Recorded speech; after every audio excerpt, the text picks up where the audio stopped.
चलिए, आज हम जो देखने वाले हैं वो क्या है? यीशु के जन्म की घोषणा। यीशु के जन्म की घोषणा है ना। तो हम क्या सीखने वाले हैं? यीशु के जन्म की घोषणा। ठीक है।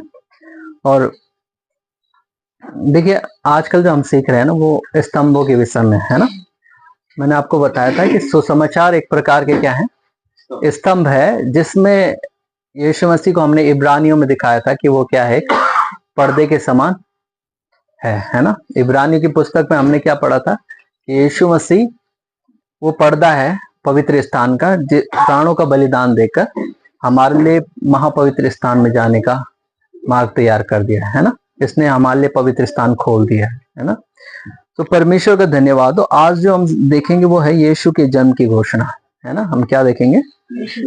यीशु के जन्म की घोषणा। जब हम इसको सीखेंगे है ना, क्योंकि देखिए हम एक स्टडी के तौर पर लेंगे सारे ठीक है वचनों को। ठीक है, क्योंकि देखिए यीशु के विषय में समझना जरूरी है ना। जब तक हम नहीं समझते तो कुछ लोग यीशु को एक मनुष्य के तौर पर जानते हैं है ना। कोई यीशु को एक उद्धारकर्ता के रूप में बहुत कम जानता है ना। एक पापों की क्षमा के रूप में यीशु मसीह को बहुत कम जाना जाता है ना। बस यीशु को जाना जाता है कि ये ईसाइयों का एक गुरु है, एक अनुसरण सारे क्रिश्चियनों ने किया था। ठीक है, तो हम आज हमारा ज्यादा फोकस उसकी स्टडी में रहेगा है ना। हम वचन को पढ़ेंगे और उस पर सीखेंगे और मनन करेंगे। ठीक है, तो मैं आपके सामने लूका के अध्याय से खोलना चाहता हूँ। ठीक है, इससे पहले कि हम लूका में जाएं, सबसे पहले हम मत्ती के अनुसार देखेंगे। मत्ती जो सुसमाचार की पहली पुस्तकों में से एक पुस्तक है। ठीक है, तो उसके अनुसार देखेंगे और उसकी भूमिका में हम थोड़ा जाएंगे और जिसके विषय में पढ़ेंगे और हमें पता चलेगा कि यीशु मसीह कौन है। ठीक है, तो मत्ती की भूमिका खोल लीजिए और उससे पढ़िए क्या लिखा है वहां पर। मत्ती रचित सुसमाचार ये शुभ संदेश देता है। मत्ती रचित शुभ समाचार क्या देता है?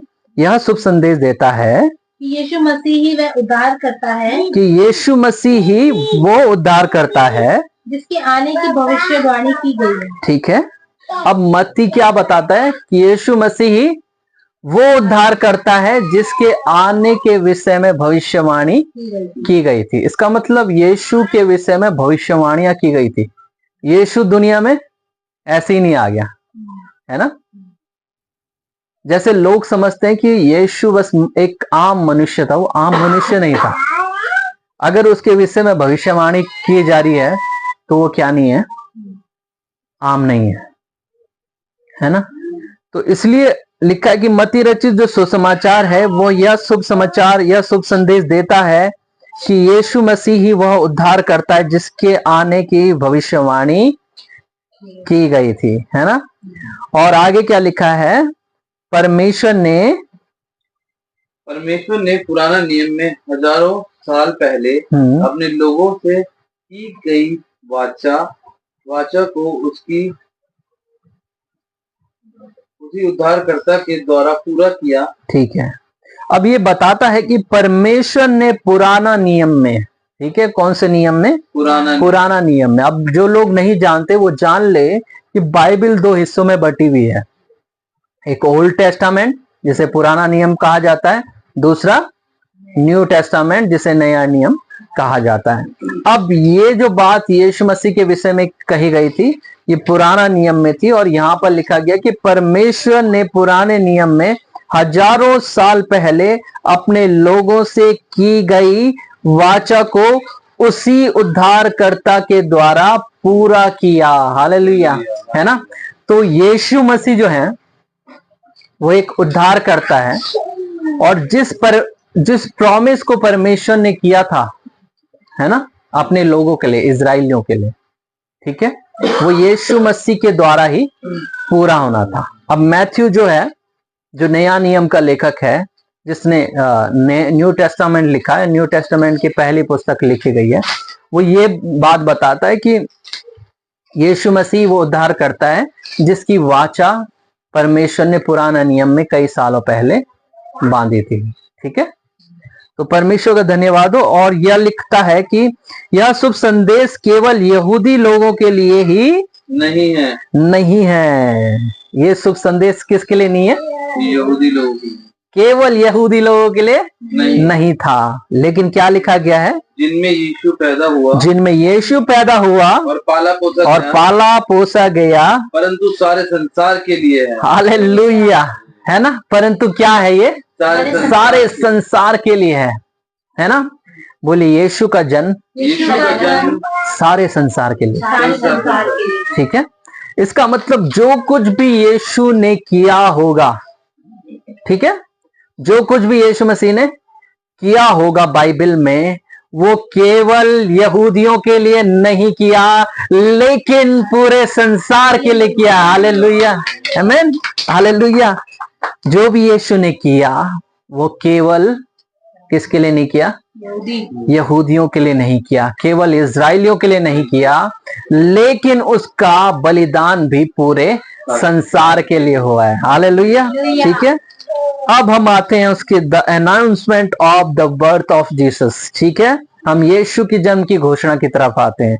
मैथ्यू चैप्टर 1 और 18 इन वर्स निकाल देंगे हम, और यहां से पढ़ेंगे यीशु के जन्म के विषय में। ठीक है, यीशु मसीह का जन्म इस प्रकार से हुआ कि उसकी माता मरियम की मंगनी यीशु के साथ हो गई, तो उनके इकट्ठे होने से पहले ही वह पवित्र आत्मा की ओर से गर्भवती पाई गई।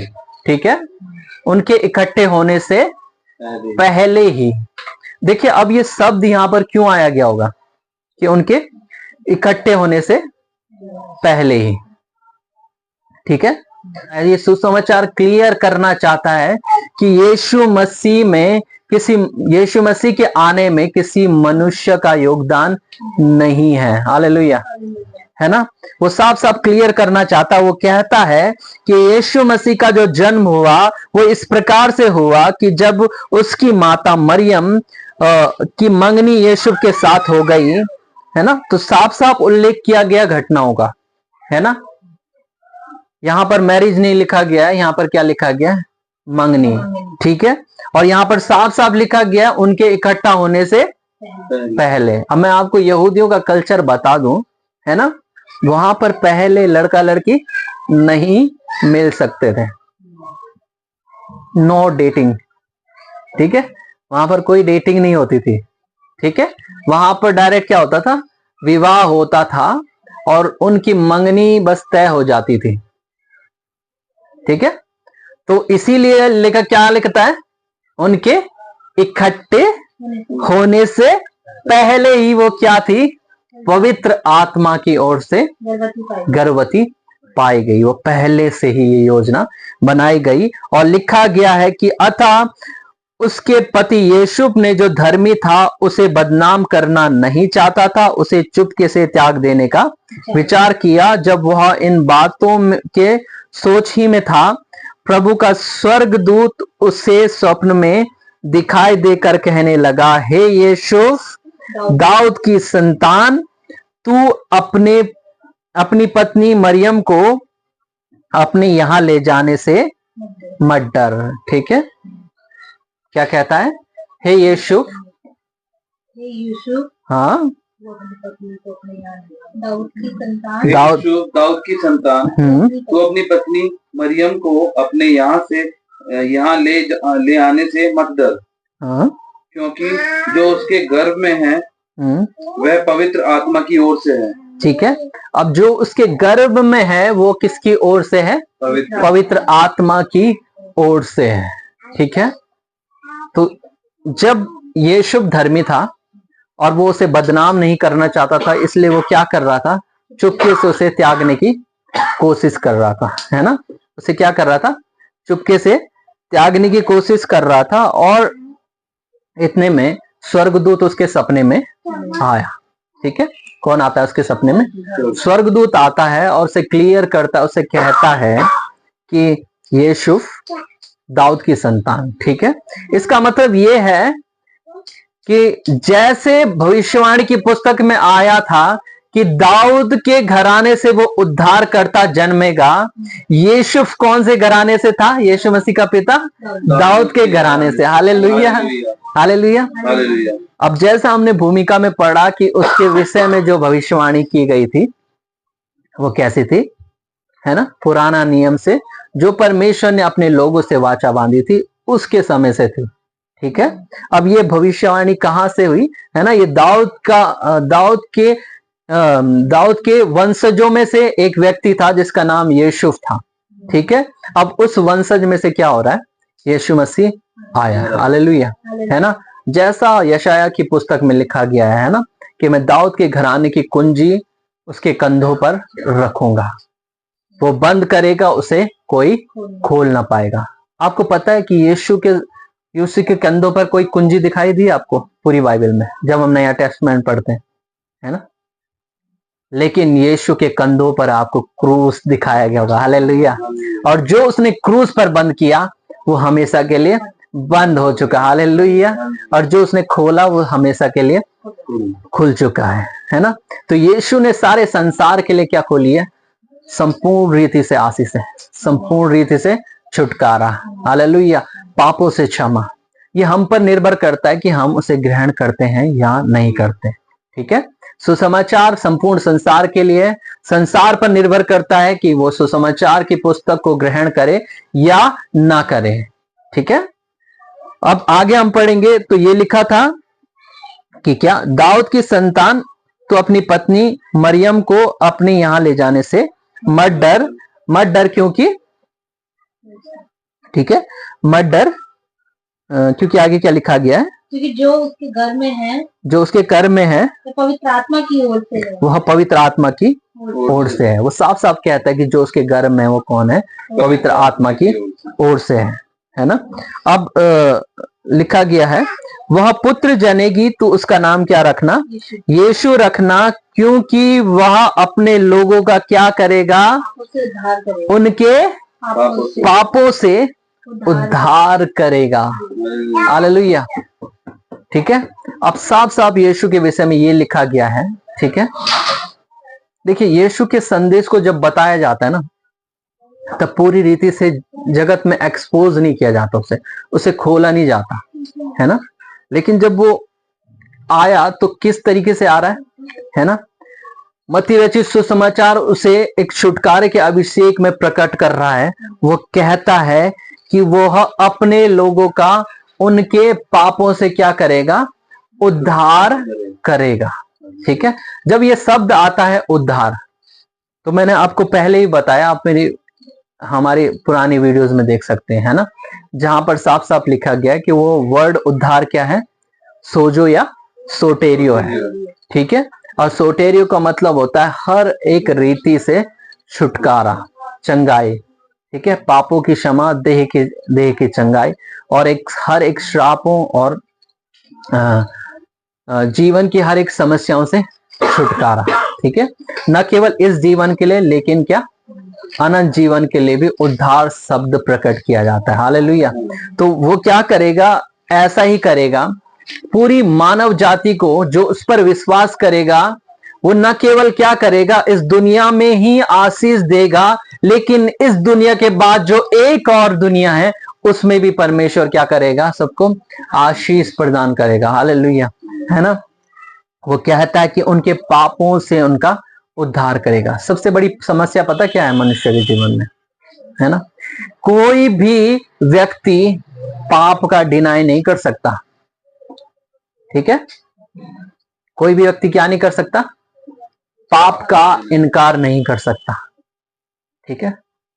और जब कोई व्यक्ति पाप का इनकार नहीं कर सकता, है ना, वो ये नहीं कह सकता कि मैंने कभी कोई पाप नहीं किया है, तो परमेश्वर के सामने अपने को धर्मी नहीं ठहरा सकता। ठीक है। तो यीशु मसीह बेसिकली किस लिए आया? पापों की क्षमा का, उद्धार का सुसमाचार लेकर। हालेलुया। है ना? और वो इसलिए आया ताकि जगत जब न्याय के दिन जाए, क्योंकि हर एक जो भी, चाहे यहूदी हो, चाहे क्रिश्चियंस हो, और चाहे हम हिंदू हो या मुस्लिम हो, कोई भी हो, है ना, चाहे सिख ईसाई, हर एक के जगह न्याय का होना तय किया गया है। ठीक है, अब वो जगत के न्यायकर्ता के तौर पर आया गया है, अब वो पापों की क्षमा के तौर पर आया गया है। अब सवाल ये उठता है कि यीशु मसीह के द्वारा ही क्यों पाप क्षमा होंगे, है ना? क्योंकि लिखा गया है कि वो अपने लोगों का उनके पापों से उद्धार करेगा। लेकिन कैसे करेगा, है ना? वो कैसे करेगा पापों से उद्धार? ठीक है, तो दाऊद के घराने की कुंजी उसे दी गई थी ना, उस पर चढ़कर वो अपने लोगों का पापों से क्या करने वाला था? उद्धार करने वाला था। हालेलुया, है ना? हालेलुया, प्रभु की स्तुति हो, है ना? वो ऐसा करने वाला था। ठीक है, तो इसलिए देखिए, इसलिए वो कहता है यह सब इसलिए हुआ कि जो वचन प्रभु ने भविष्यवक्ता के द्वारा कहा था वह पूरा हो। ठीक है, ये सब क्यों हुआ? क्यों मरियम पवित्र आत्मा की ओर से पहले ही गर्भवती पाई गई? कई लोग सवाल उठाते हैं, ऐसा क्यों हुआ? परमेश्वर, बाइबल का ईश्वर क्या कोई एक वयस्क स्त्री को नहीं चुन सकता था? शादीशुदा को नहीं चुन सकता था, है ना? लेकिन लिखा गया था क्या कि जो वचन भविष्यवाणियों की पुस्तक में आया था वो पूरा होना चाहिए था। हालेलुया, है ना? तो वो किसके द्वारा पूरा होता? दाऊद के घराने के द्वारा भाई, है ना? और मरियम के द्वारा, है ना? इसीलिए परमेश्वर ने क्या किया? उनका चयन किया। ठीक है, तो परमेश्वर की स्तुति इस बात के लिए कि परमेश्वर ने इस उद्धारकर्ता के रूप में इस तरीके से परमेश्वर ने भेजा है। ठीक है, अब उस घटना की ओर जाएंगे हम। ठीक है, ये तो हमने वो वाली घटना बता दी जहां पर स्वर्गदूत ने क्लियर किया, है ना? और स्वर्गदूत ने सारी बातें क्लियर की हैं। ठीक है, अब वो वाली घटना की ओर जाएंगे कि इससे पहले अभी यीशु के डाउट को क्लियर किया गया था और यीशु को बोला गया था कि तू उसे अपने यहां ले जाने से मत डरना। ठीक है, क्योंकि वो जो गर्भवती हुई है वो किसके द्वारा गर्भवती है? मरियम पवित्र आत्मा की ओर से गर्भवती है। पवित्र आत्मा उसके गर्भ में है, कोई और नहीं है, और वो परमेश्वर की सामर्थ उसके गर्भ में है ना? और आगे वो ऐसा लिखता है कि देख एक कुमारी गर्भवती होगी। वो भविष्यवाणी क्या थी, है ना? वो भविष्यवाणी क्या थी? मत्ती 1 अध्याय उसके 23वें पद में लिखा गया कि वो भविष्यवाणी क्या थी, और हम सब एक साथ पढ़ेंगे। क्या लिखा गया है? देखो एक कुमारी गर्भवती होगी और एक पुत्र जन्मेगी, उसका नाम इमानुएल रखा जाएगा, जिसका अर्थ है परमेश्वर हमारे साथ है। हालेलुया, है ना?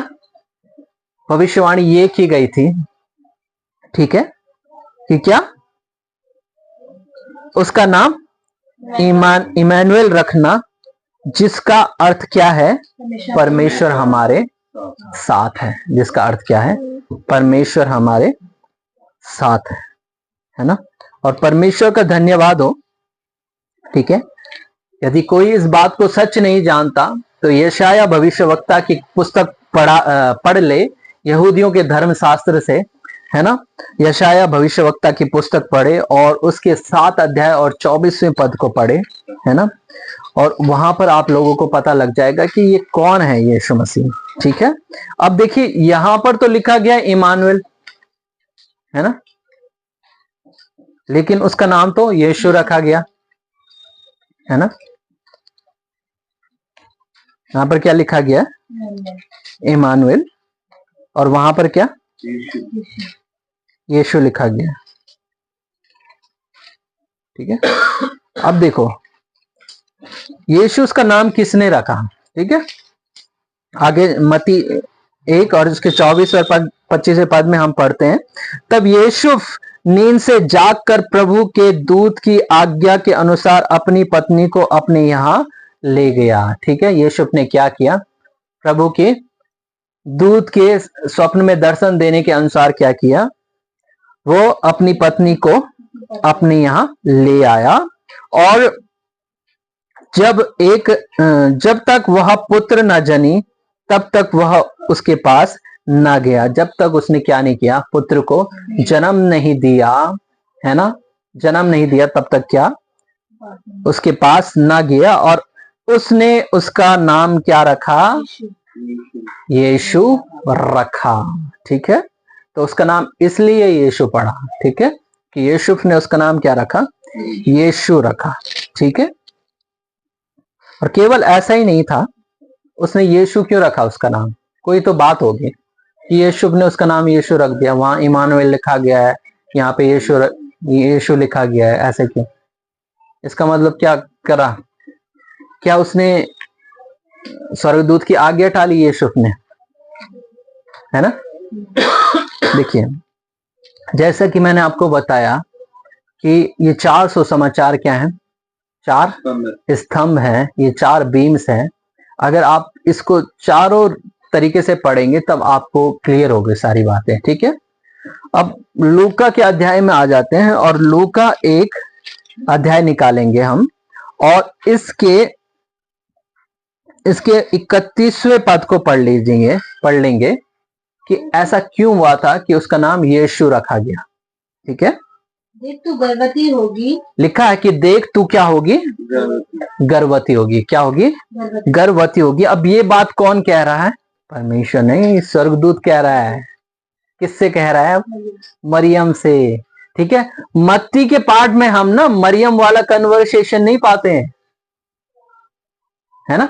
आपको चारों सुसमाचार एक जैसे लगते होंगे ना, लेकिन ऐसा नहीं है ना। मत्ती में यूसुफ से बात हो रही है स्वर्गदूत की, लेकिन अब लूका में मरियम से बात हो रही है। हालेलुया, है ना। ये अलग अलग कन्वर्सेशन है, एक जैसा मत पढ़िए, टेम्पररी पढ़ते हैं हम, क्योंकि हम क्या चलती चाल में पढ़ते हैं। हाँ यार, वहां ये तो लिखा है स्वर्गदूत ने बात करी थी, लेकिन हमें कभी ये पता ही नहीं चला कि लूका में मरियम से बात की गई थी और मत्ती में यूसुफ से बात की गई। चारों सुसमाचार में एक पर्दा दिखाया जा रहा है। हालेलुया, है ना। ठीक है, अब यहां पर किससे बात हुई है, मरियम से बात हुई है। ठीक है, और मरियम से स्वर्गदूत ने क्या कहा, देख तू गर्भवती होगी और तेरे एक पुत्र उत्पन्न होगा, उसका नाम क्या रखना, यीशु रखना, क्योंकि स्वर्गदूत ने उसे ये आज्ञा दी थी। हालेलुया, क्योंकि स्वर्ग से परमेश्वर ने ये नियत किया था कि उसका नाम क्या होगा, यीशु होगा, है ना। अब आपको मैं यीशु का नाम का अर्थ बता दूं, इब्री भाषा में यीशु को कहा जाता है यीशुआ। ठीक है, अब इब्री भाषा में जितनी बार आप पुराना नियम में जितनी बार आप खोलोगे और जितनी बार उद्धार वर्ड चेक करोगे, उतनी बार एक वर्ड आया है, वो आया है यीशुआ। हालेलुया, ठीक है, जितनी बार पुराना नियम में क्या आया है, ये उद्धार वर्ड आया है। ठीक है, कौन सा वर्ड आया है, उद्धार वर्ड आया है, उतनी बार पुराना नियम में क्या आ रखा है, यीशुआ आ रखा है ना। तो जितनी बार उद्धार का जिक्र करेगा परमेश्वर आपको यीशु की ओर जानने के लिए प्रेरित कर रहा है बाइबल में। हालेलुया, है ना। तो पुराना नियम की गई वाचाएं क्या हो रही थी, नया नियम में यीशु मसीह के नाम में पूरी की जा रही थी। हालेलुया, है ना। नया नियम में क्या हो रही थी, यीशु मसीह के नाम में पूरी की जा रही थी, है ना। अब इसके जन्म की घोषणा में आ जाते हैं। ठीक है, आ जाइए, लूका एक अध्याय उसके 26वें पद से हम पढ़ेंगे, और यहां पर क्या लिखा गया, यीशु के जन्म की घोषणा, the announcement of the birth of Jesus. Hallelujah, है ना। अब यहां पर वो कहता है कि 6वें महीने में, कौन से महीने में, 6वें महीने में परमेश्वर की ओर से जिब्राइल स्वर्गदूत गलील के नासरत नगर में एक कुंवारी के पास भेजा गया। ठीक है, अब उससे पहले की घटना बताई जा रही है। पहले यीशु को स्वप्न में दिखाई दिया स्वर्गदूत, है ना, लेकिन अब पाठ यहां से भी तो दिखाई देना चाहिए था कि मरियम के साथ क्या हुआ। ठीक है, तो मरियम के पास हुआ यह था कि 6वें महीने में, ठीक है, परमेश्वर की ओर से जिब्राइल स्वर्गदूत, ठीक है, कौन सा स्वर्गदूत, जिब्राइल स्वर्गदूत गलील के नासरत नगर में भेजा गया। जो ये नहीं जानते कि जिब्राइल कौन है, जिब्राइल एक मैसेंजर स्वर्गदूत है। ठीक है, जिसे परमेश्वर धरती पर एक मैसेज देने के लिए भेजता है हमेशा। ठीक है, बाइबल के अनुसार क्या करता है परमेश्वर? जिब्राइल को परमेश्वर क्या करता है? मैसेंजर के तौर पर, एक मैसेज के तौर पर भेजता है। मैसेज संदेश वाहक है जिब्राइल जो स्वर्गदूत है। ठीक है, अब जब यीशु के जन्म की घोषणा हो रही है ना, तब इस वचन से ये प्रतीत होता है, इस वचन से ये दिख रहा है हमें कि यहां पर क्या हो रहा है, यीशु कोई आम आदमी नहीं है। ठीक है, जैसा लोग बोलते हैं कि हाँ यीशु क्या थे, शिक्षक थे, है ना, वो कोई टीचर नहीं है ना। वो यहां पर हमें शिक्षाएं उन्होंने जरूर दी हैं, लेकिन वो एक विशेष, जिसे क्या बोला परमेश्वर ने, उसका नाम इमानुएल रखा जाएगा, जिसका नाम का अर्थ क्या है? परमेश्वर हमारे साथ है। तो यीशु कौन है? परमेश्वर है। ठीक है, यीशु कौन है? परमेश्वर है। ठीक है, और देखिए लिखा गया है, 6वें महीने में परमेश्वर की ओर से एक जिब्राइल स्वर्गदूत आया और गलील के नासरत नगर में एक कुंवारी के पास भेजा गया। ठीक है, भेजा गया, जिसकी मंगनी यूसुफ नामक दाऊद के घराने के एक पुरुष से। ठीक है, देखिए दोनों बात ध्यान रखना कि दाऊद का घराना मिसिंग नहीं किया गया है। दाऊद का घराना क्या नहीं है? मिसिंग नहीं है। मिसिंग नहीं है, क्योंकि उद्धारकर्ता कहां से जन्म लेना था? दाऊद के घराने से, है ना। बाइबल की वो भविष्यवाणी जो पहले से ही नीत थी, वो की जानी थी। ठीक है, अब अगर स्वर्गदूत इसके लिए भेजा जा रहा है ना, तो मसीह स्वर्गीय है, कोई संसार का व्यक्ति नहीं है। ठीक है, जो संसार में आया, मरियम की कोख से जन्म लिया, और वो एक अच्छे आदमी थे, हम ऐसे नहीं कह सकते उनको, है ना। बाइबल उसके विषय में क्या भविष्यवाणी कर रही? वो क्या है? परमेश्वर है जो हमारे बीच में डेरा किए हुए था उन दिनों। Hallelujah, hallelujah. वो कौन था? परमेश्वर था जो हमारे बीचों में उन दिनों संदेश देने आया था, लेकिन उसके अपनों ने उसे क्या नहीं किया? स्वीकार नहीं किया। लेकिन बाइबल कहती है जितनों ने उसे स्वीकार किया है, जितनों ने उसे ग्रहण किया है, परमेश्वर ने उन्हें संतान होने का अधिकार दिया है। बाइबल का सुसमाचार जबरदस्ती का सुसमाचार नहीं है, जैसा कि कई लोग आजकल अफवाहें फैला रहे हैं कि बाइबल के सुसमाचार को इस रीति से बताया जाता है ना। बाइबल का सुसमाचार क्या नहीं है ना, जबरदस्ती का सुसमाचार नहीं है। बाइबल साफ साफ कहती है जो उसे ग्रहण करेगा वो उद्धार पाएगा, क्योंकि यीशु मसीह किसी पर्टिकुलर रिलीजन के लिए नहीं आया था। हालेलुया। यीशु किसी धर्म को स्थापित करने के लिए नहीं आ रखा है, लेकिन वो पापों की क्षमा के रूप में आया है, और जो उसको पापों की क्षमा के रूप में ग्रहण करेगा वो उद्धार पाएगा। आमेन, हालेलुया, है ना, है ना। वो उसको क्या करेगा? पापों की क्षमा के रूप में उद्धार को पाएगा। आमेन, ठीक है। ये आप पर निर्भर करता है कि आप अपने न्यायकर्ता के सामने आपको कैसा प्रस्तुत करना चाह रहे हैं। जिस दिन न्याय होगा, न्याय जरूरी है और न्याय सब धर्मों में लिखा गया है, और न्याय के विषय में न्याय होना तय है। और बाइबल ये कहती है अगर न्याय नहीं है, स्वर्ग नर्क यही है, तो आओ आज ही पाप करें, आज ही सारे गलत काम करें और आज ही क्या हो जाए? मर जाएं, अगर ऐसा है ना। लेकिन पौलुस बताता है तो तुम डरते क्यों हो फिर? अगर न्याय नहीं है, उद्धार नहीं है, स्वर्ग और नर्क नहीं है, जैसे लोग बोलते हैं स्वर्ग नर्क यही है, यही हम भुगत जाते हैं, यहाँ पे तो भुगतेंगे ही, लेकिन इसके बाद एक स्थान और है जहां पर रोना और दांत पीसना होगा और जहां की आग कभी बुझेगी नहीं, बाइबल ये कहती है।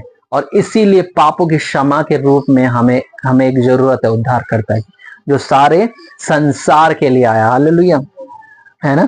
अब वो कहता है कि एक कुंवारी के पास वो भेजा गया, ठीक है, और वो दाऊद के घराने से था, दाऊद का घराना मिसिंग नहीं था, और उस कुंवारी का नाम क्या था? मरियम, ठीक है। अब साफ साफ डिक्लेयर किया गया है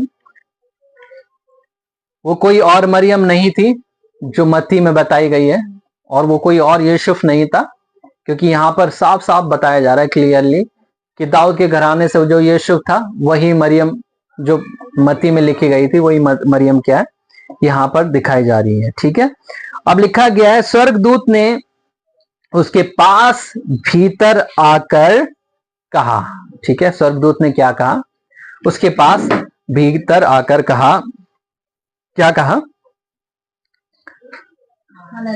आनंद और जय तेरी हो जिस पर ईश्वर का अनुग्रह हुआ है। ठीक है, और लिखा गया प्रभु तेरे साथ है। ठीक है, इमानुएल। ठीक है, अब मरियम को ये बताया गया था, ठीक है, उस स्वर्गदूत के जा रहा कि क्या हो, आनंद और जय तेरी हो जिस पर क्या हुआ, ईश्वर का अनुग्रह हुआ है। जिस पर क्या हुआ, ईश्वर का अनुग्रह हुआ है, और प्रभु तेरे साथ है। देखिए, जब ये वर्ड आता है ना, प्रभु तेरे साथ है, ये वर्ड ऐसे नहीं आया कि किसी मनुष्य ने कहा है। पता है, जब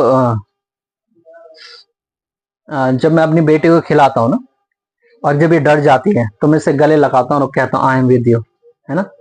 और जब मैं इसको ये शब्द कह रहा होता हूँ ना, आई एम विद यू, है ना, तब क्या होता है, मुझे ऐसा लगता है कि मैं ज्यादा रिस्पॉन्सिबल हूं इसके लिए। ठीक है, मुझे इसके प्रति ज्यादा रिस्पॉन्सिबिलिटी रखनी पड़ेगी कि मैं तेरे साथ हूं, तो मुझे पूरी भविष्य की बातें याद आ जाती है कि मुझे क्या क्या इसके लिए करना है। ठीक है, तो ये जब शब्द कहा गया प्रभु तेरे साथ है, इसका पूरा जिम्मेदारी लेता है परमेश्वर। हालेलुया।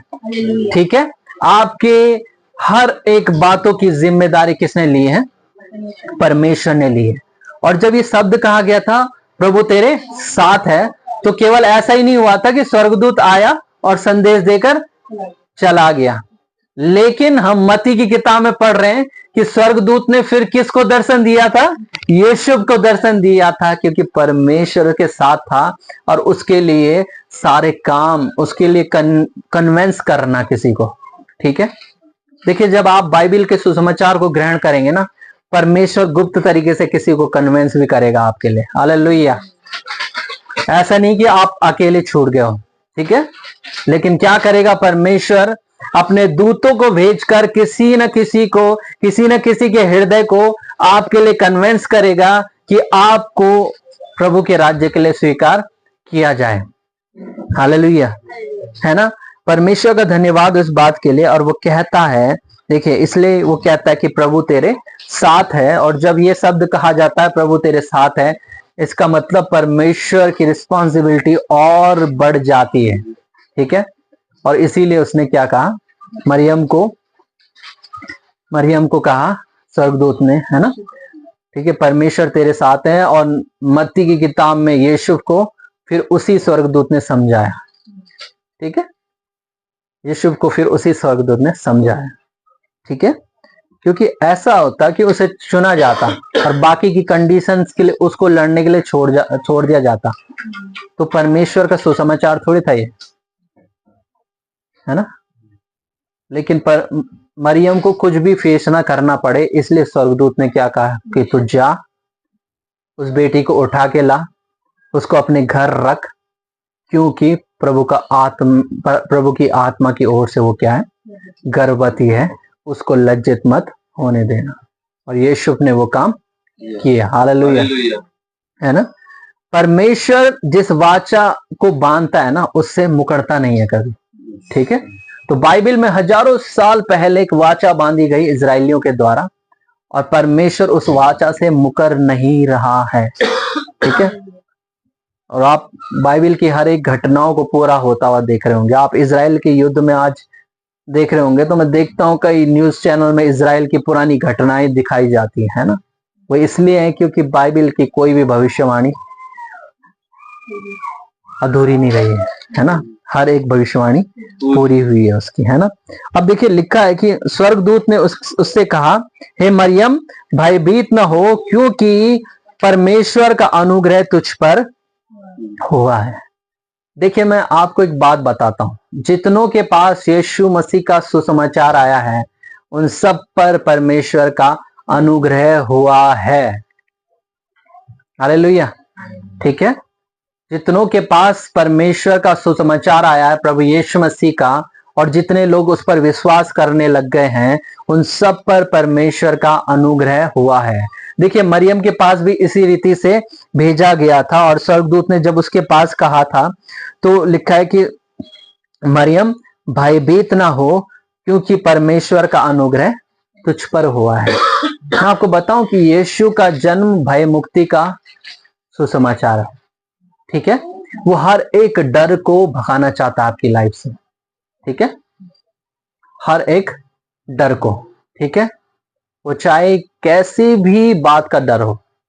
ठीक है, आपको श्रापों का डर है, आपको पापों का डर है, आपको फाइनेंशियली नीड का डर है, आपको जरूरतों का डर है, आपको बीमारियों का डर है, आपके जीवन में लड़ाई झगड़े का डर है, आपके जीवन में कैसा भी डर है, लेकिन मैं आपको बताना चाहता हूं कि यीशु मसीह का सुसमाचार उस डर को हटाना चाहता है। वो कहता है कि मरियम मत डर, है ना, तू गर्भवती होगी और तेरे एक पुत्र उत्पन्न होगा, उसका नाम यीशु रखना।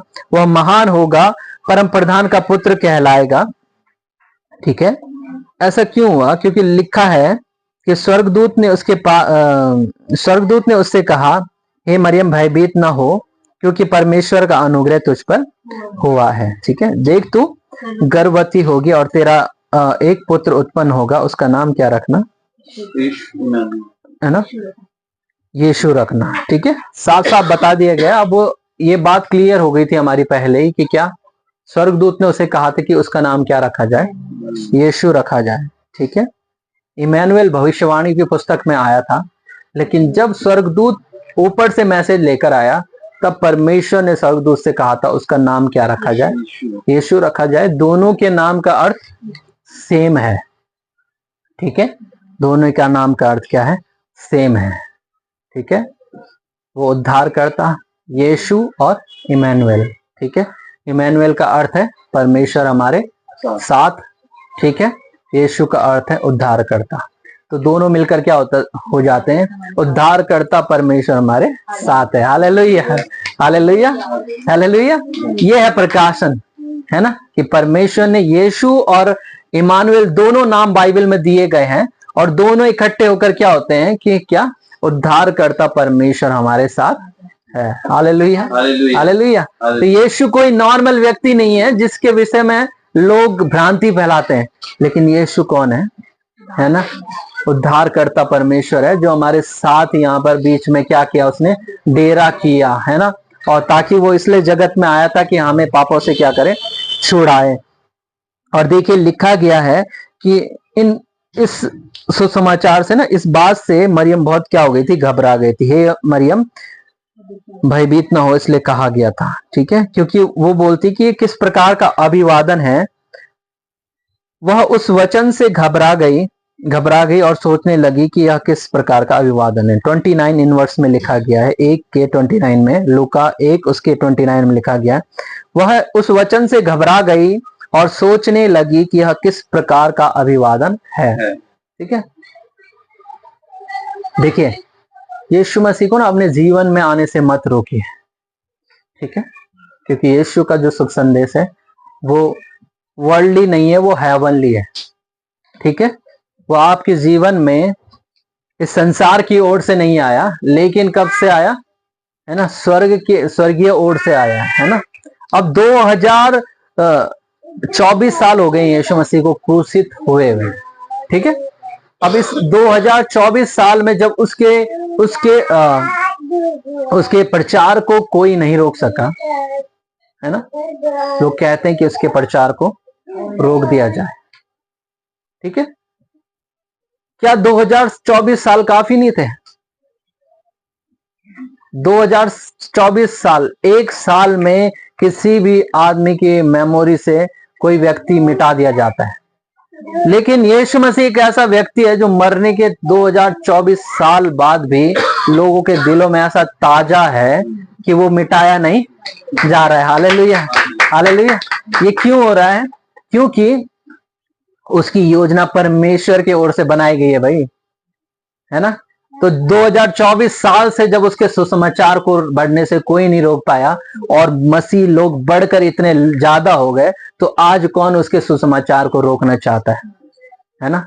मैं आपको बताना चाहता हूं कि कोई उसके सुसमाचार को नहीं रोक सकता। हालेलुया, है ना? अगर वो गलत व्यक्ति होता, अगर वो गलत व्यक्तित्व वाला परमेश्वर होता तो कोई भी उसको भुला देता, लेकिन यीशु को भुलाया नहीं जाएगा।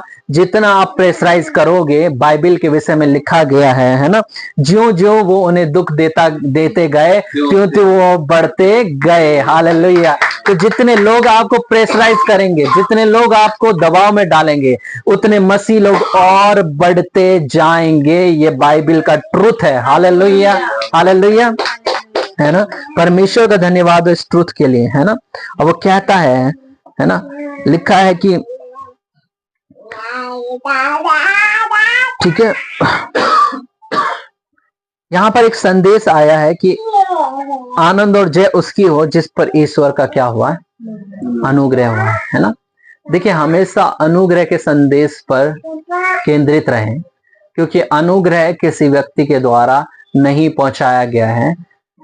पौलुस कहता है गलातियों की कलीसिया में, जो मुझे शुभ संदेश प्राप्त हुआ वो किसी मनुष्य का नहीं है। ठीक है, साफ साफ स्वर्गदूत आ रहा है, ऊपर से कह रहा है कि तुझ पर क्या हुआ है भाई, अनुग्रह हुआ है। जितने लोगों को परमेश्वर ने चुना है उन पर क्या हुआ है, अनुग्रह हुआ है। और अनुग्रह को तुच्छ ना जाने, है ना? ग्रेस का जो मैसेज है वो किसको लेकर आता है? बाइबल बता रही है आनंद और जय को लेकर आता है। हालेलुया। वो भय और मुक्ति को लेकर आता है ना?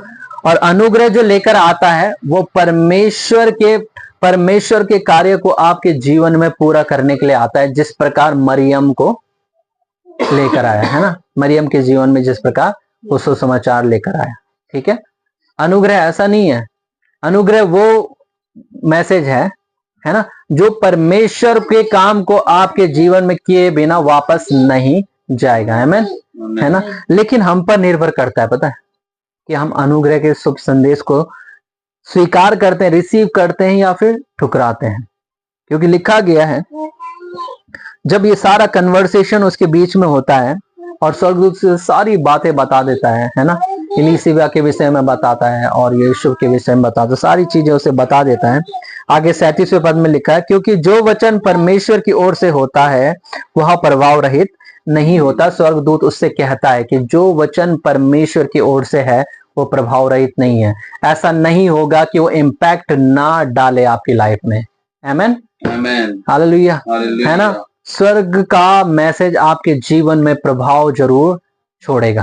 आमीन, है ना? और लिखा गया है, मरियम ने कहा, देख मैं प्रभु की दासी हूं, मुझे तेरे वचन के अनुसार हो।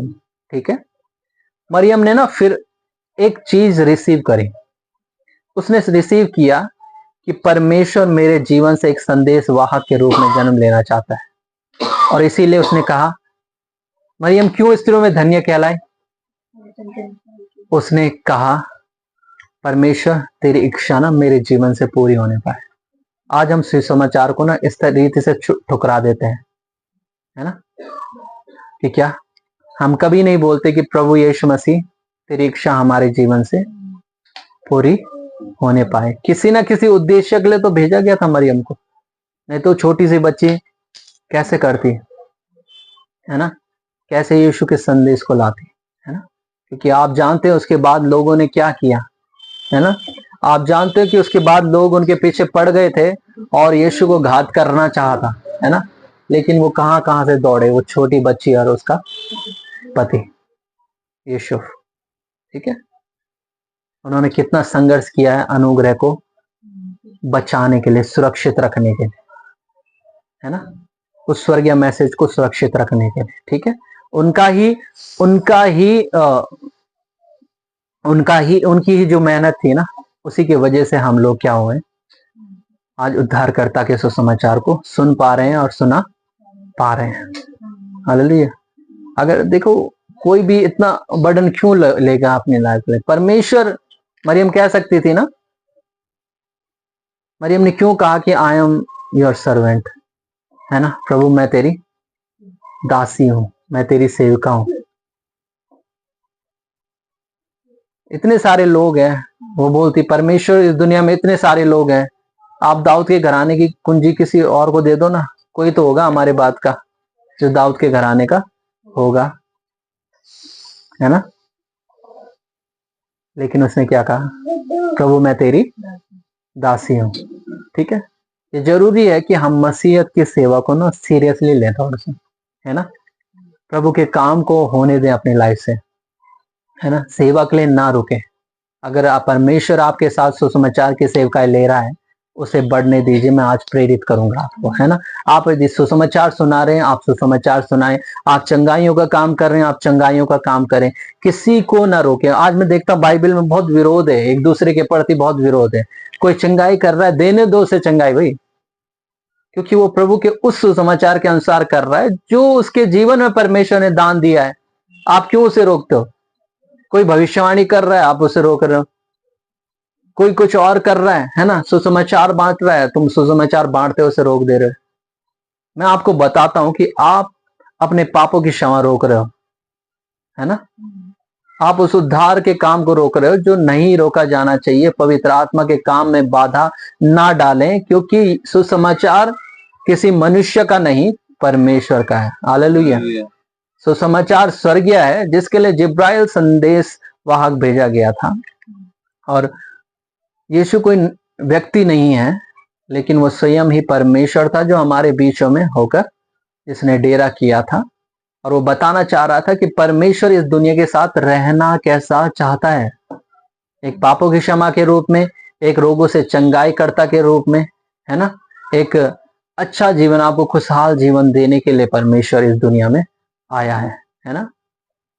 तो ये हम पर निर्भर करता है, हम सुसमाचार को कैसे स्वीकार करते हैं। सो गॉड ब्लेस यू। आप सभी आशीषित हैं।